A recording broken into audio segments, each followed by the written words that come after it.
Hello and welcome back friends. आज हम एक बहुत ही पॉपुलर स्टोरी पढ़ेंगे जिसका टाइटल है गिल्लू। और ये स्टोरी महादेवी वर्मा जी के द्वारा लिखी गई है।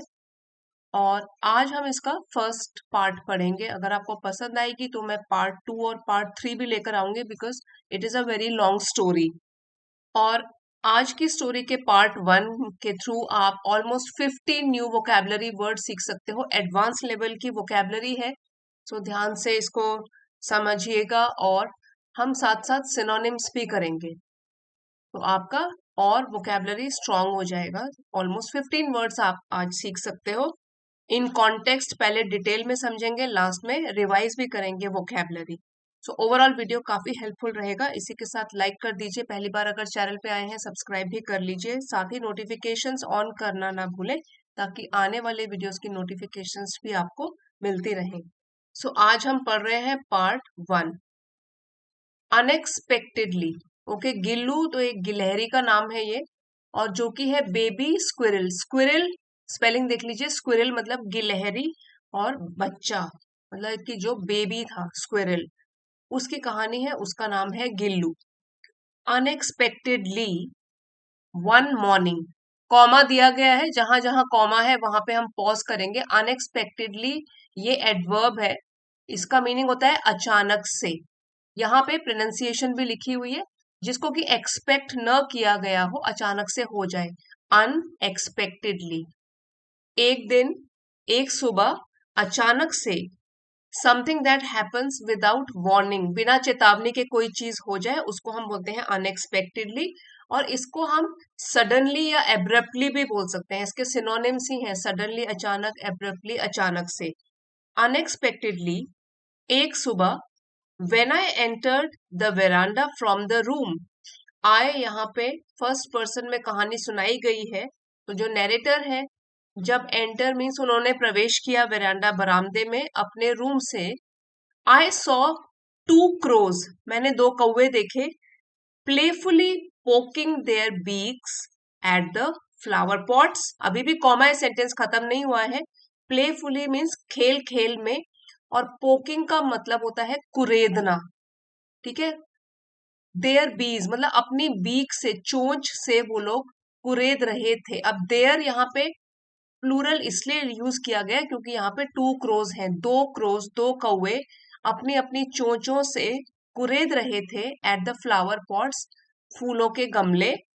एज इफ मानो की, engaged in the game of hide and seek, मानो की एंगेज्ड मतलब दोनों के दोनों व्यस्त हों, बिजी हों, in the game of hide and seek. Hide and seek उसको बोलते हैं छुपन छुपाई वाले गेम को, कि जैसे कि वो ये वाला गेम, हाइड एंड सीक वाला गेम खेल रहे हों, इसमें वो लोग बिजी हों। पूरा लंबा सेंटेंस है, एक बार फिर से पढ़ेंगे।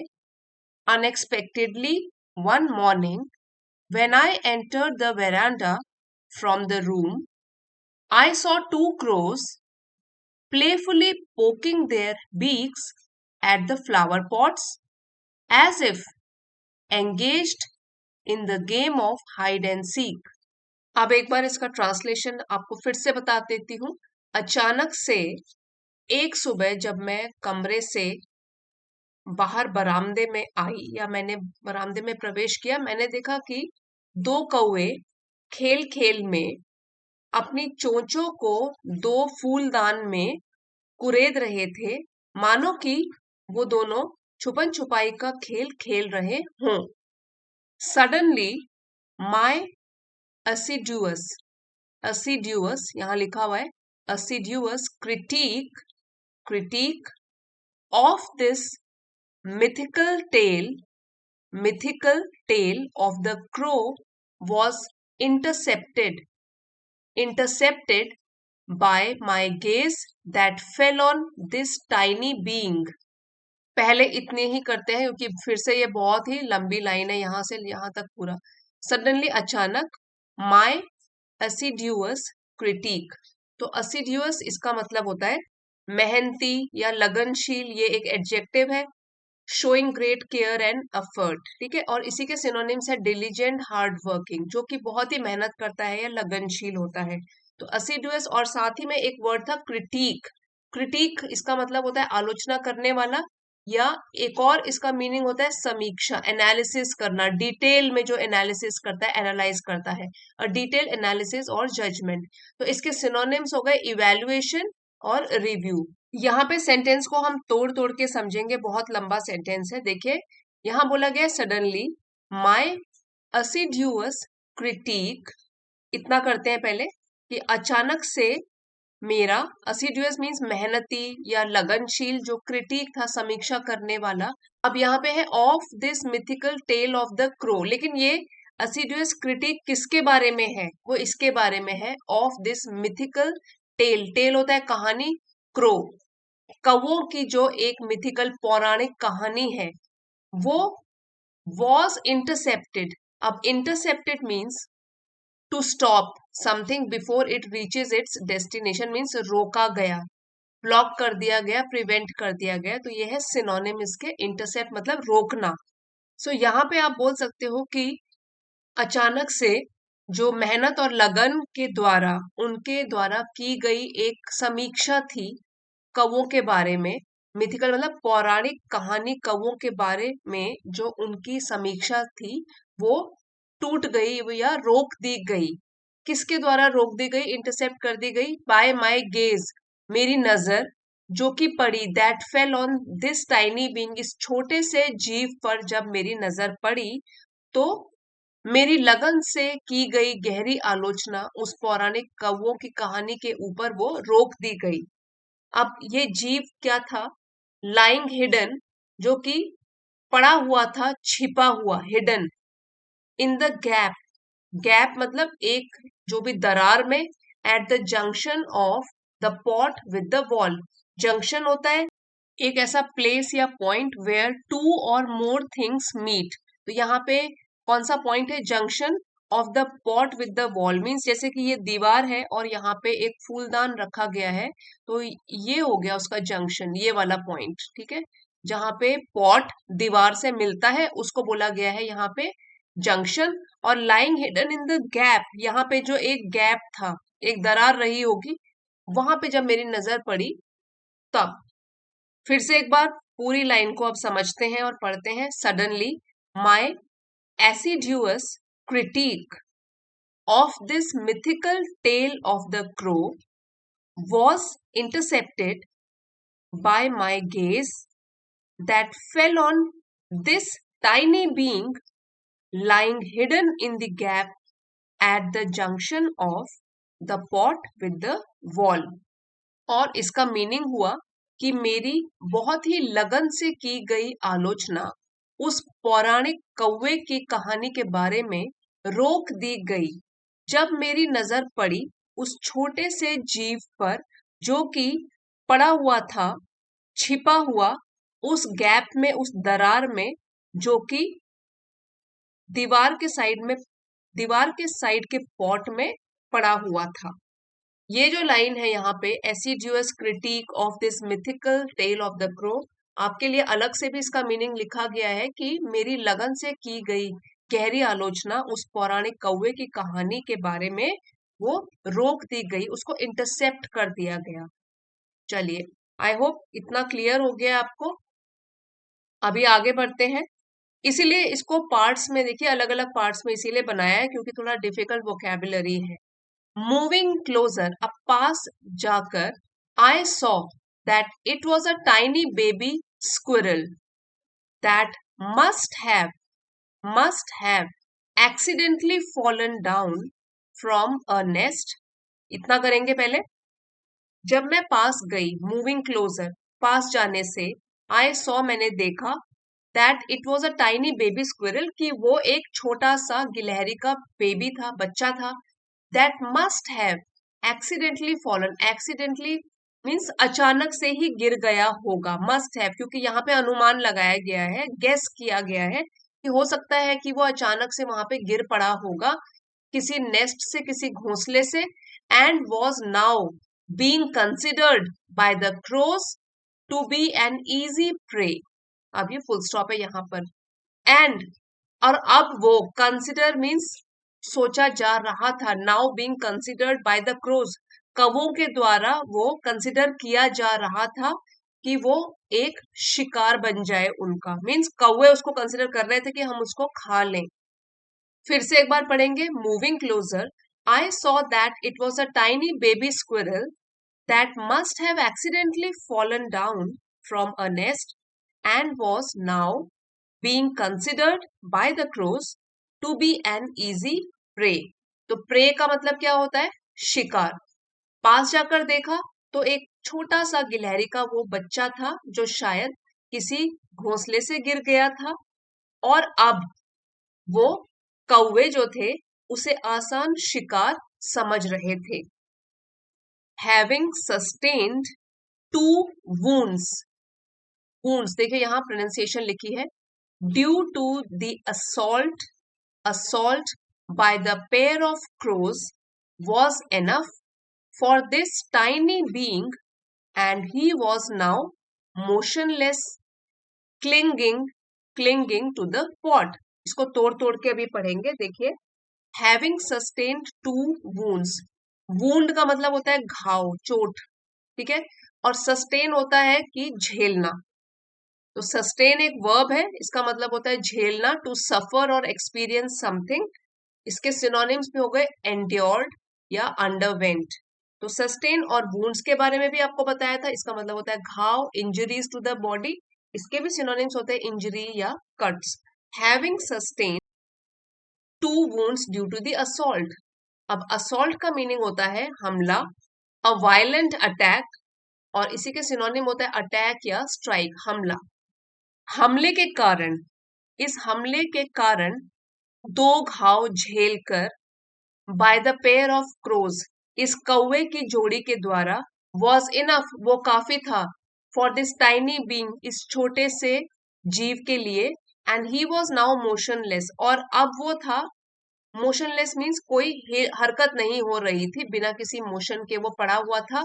क्लिंगिंग का मतलब होता है चिपका हुआ, चिपक कर, टू द पॉट, उस फूलदान से या गमले से वो चिपका हुआ पड़ा था।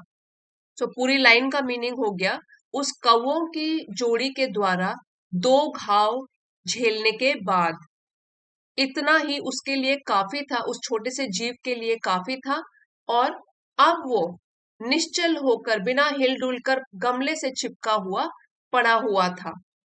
Everyone remarked that as he would not survive after having been so assaulted by the crows, he be left alone।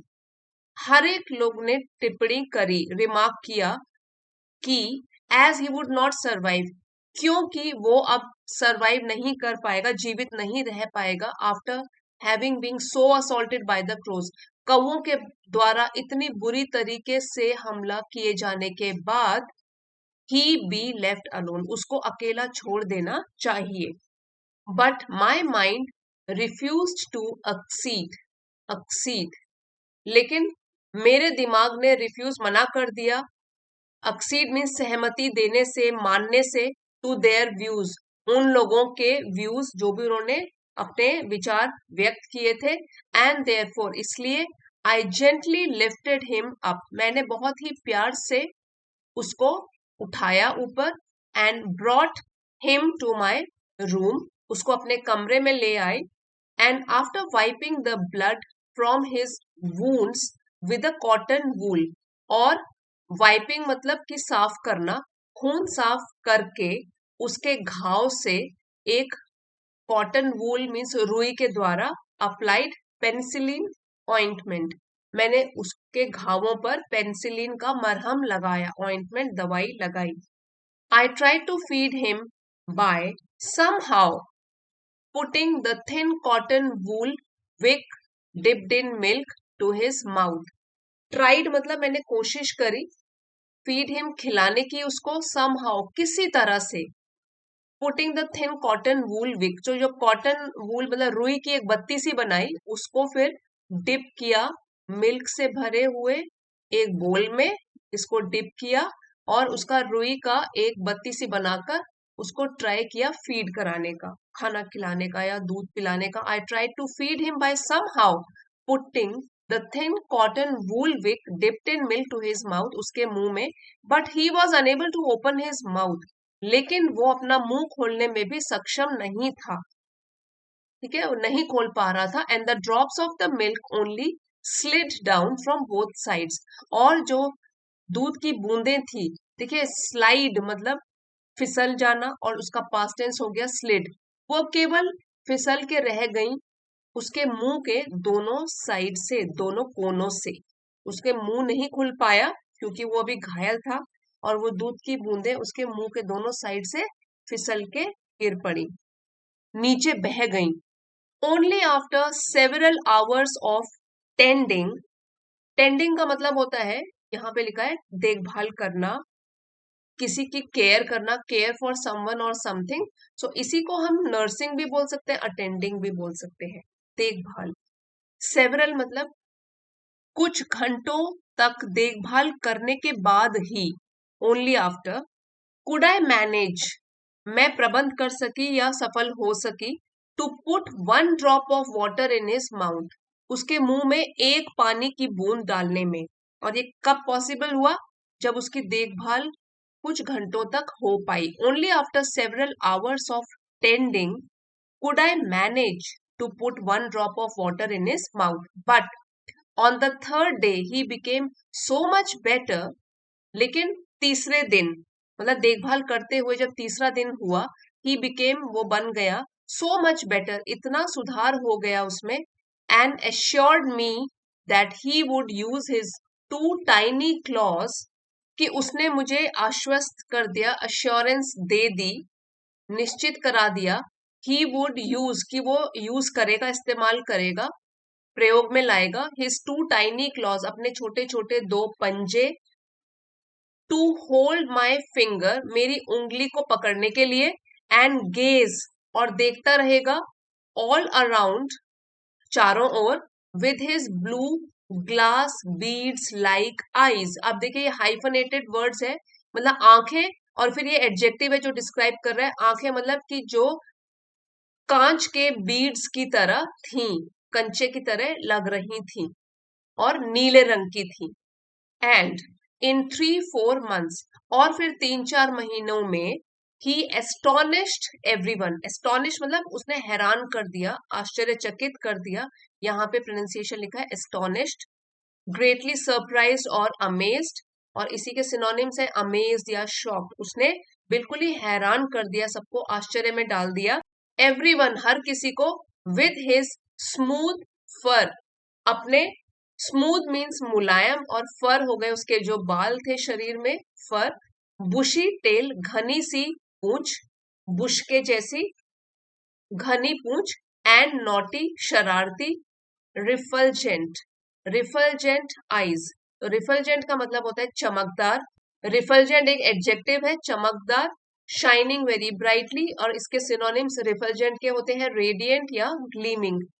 अपनी चमकदार आंखों के साथ उसने सब लोगों को आश्चर्यचकित कर दिया। And in 3-4 months he astonished everyone with his smooth fur, bushy tail and naughty refulgent eyes, और 3-4 महीनों में ही उसने सभी को चकित कर दिया, हैरानी में डाल दिया, अपने मुलायम फर, घनी पूंछ, और शरारती और चमकदार आंखों के साथ। इसी लेसन का पीडीएफ फ्रेंड्स आपको चैनल की एलीट मेंबरशिप को ज्वाइन करके मिल जाएगा। अगर आप चाहते हो तो ये लेवल 2 की मेंबरशिप है, इसको ज्वाइन कर सकते हो। रोज वहां पे फुल एनोटेटेड पीडीएफ जो क्लास में पढ़ाया जाता है वो पोस्ट किए जाते हैं, और इस तरीके से आप चैनल को सपोर्ट भी कर सकते हो। अभी हम वोकैबुलरी दोबारा से रिवाइज कर लेते हैं ताकि हमारा रिविजन भी हो जाए। अनएक्सपेक्टेडली मीन्स अचानक से, समथिंग हैपनिंग विदाउट वार्निंग, इसके सिनोनिम्स हो गए सडनली, एब्रप्टली। असिड्यूअस, असिड्यूअस का मतलब होता है मेहनती, लगन के साथ, लगनशील, showing great care and effort, synonyms है डिलीजेंट, हार्ड वर्किंग। क्रिटिक, एक तो होता है आलोचना और एक होता है समीक्षा, एनालिसिस, डिटेल्ड एनालिसिस और जजमेंट, सिनोनिम्स है इवैल्यूएशन, रिव्यू। मिथिकल, पौराणिक, इसका मीनिंग है रिलेटेड टू मिथ्स और इमेजिनरी स्टोरीज, काल्पनिक कहानियों से रिलेटेड, और सिनोनिम्स हो गए लेजेंडरी या इमेजिनरी। इंटरसेप्टेड, रोका जाना, तो वर्ब हो गया ये, to stop something before it reaches destination, synonyms हो गए ब्लॉक्ड और प्रिवेंटेड। नेक्स्ट है प्रे, शिकार, ये नाउन है, एन एनिमल हंटेड और कॉट फॉर फूड, इसके सिनोनिम्स हो गए विक्टिम या क्वॉरी। सस्टेन्ड वर्ब है झेलना, टू सफर और एक्सपीरियंस समथिंग, सिनोनिम्स है एंड्योर्ड या अंडरवेंट। फिर है वुंड्स, वुंड्स का मतलब होता है घाव, injury to the body, synonyms हो गए इंजरीज या कट्स। असॉल्ट हमला, अ वायलेंट अटैक, सिनोनिम्स है अटैक या strike. Then clinging, clinging verb की तरह यूज किया गया था हमारे स्टोरी में, होल्डिंग टाइटली और स्टिकिंग क्लोजली, चिपकना। ग्रिपिंग या स्टिकिंग इसके सिनोनिम्स है। अब है एक्सीड, सहमति देना, टू अग्री और गिव कंसेंट, सिनोनिम्स हो गए कंसेंट या अप्रूव। टेंडिंग देखभाल करना, केयरिंग फॉर समवन और समथिंग, सिनोनिम्स है नर्सिंग या अटेंडिंग। एस्टोनिश्ड हैरानी में डाल देना, ग्रेटली सरप्राइज्ड और अमेज्ड, सिनोनिम्स है अमेज्ड या शॉक्ड। रिफल्जेंट ये भी एडजेक्टिव है, चमकदार, चमकीला, शाइनिंग वेरी ब्राइटली, सिनोनिम्स है रेडिएंट या ग्लीमिंग। अगर आपको पूरी कहानी पढ़नी है फ्रेंड्स तो आप कमेंट्स में जरूर लिखकर बताइए। अगर ज्यादा कमेंट्स आएंगे, कम से कम 15 कमेंट्स आएंगे कि yes we want part number 2, 3 पूरी स्टोरी का, तो तब मैं जरूर लेकर आऊंगी। और आज का वीडियो अगर आपके लिए हेल्पफुल रहा है friends, so please don't forget to like, share and subscribe. अब आप वीडियोस को हाइप भी कर सकते हो, तो पसंद आया है तो हाइप भी कीजिए। कमेंट्स लिख के जरूर बताइएगा, I will be waiting for your comments. Thank you for watching friends, see you next time.